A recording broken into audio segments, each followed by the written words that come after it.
So I'm Lucy, I work at Scarsdale Vets in Derby in 100% farm practice, and I've been graduated nearly 2 years now.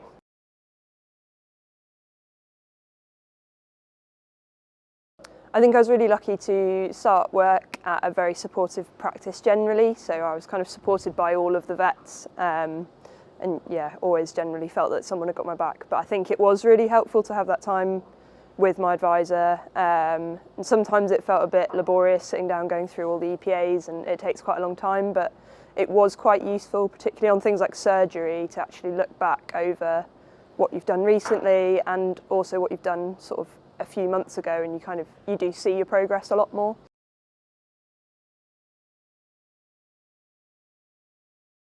So we tended to have fairly informal meetings because of the time constraints of farm practice, and you don't know when you're going to get sent to emergencies. So we kind of block time out, and then, yeah, when we could sit down together, and we'd try and talk through recent cases that I'd seen, and get a bit more advice on those, and then, yeah, sit down and go through the EPAs and try and fill out the boxes and, yeah, put the sliders to where we thought I was at.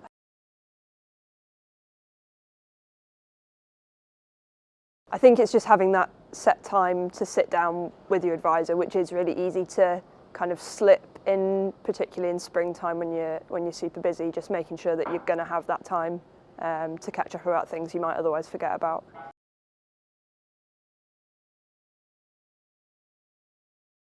I think the whole first year as a vet is just really challenging. It's probably the most challenging part, going from being,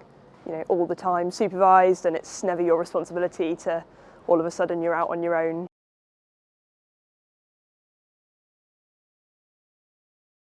I think in the practice that I'm working at, I'd have still been all right, because there are several senior vets around who are all really keen to help develop new grads. So I'd have been supported and I'd have had that help, but I think it wouldn't have been as good as having one person who's kind of dedicated your helper, and we definitely wouldn't have spent as much time sat down reflecting. So I think it has been really helpful for my progress just through that really difficult first year.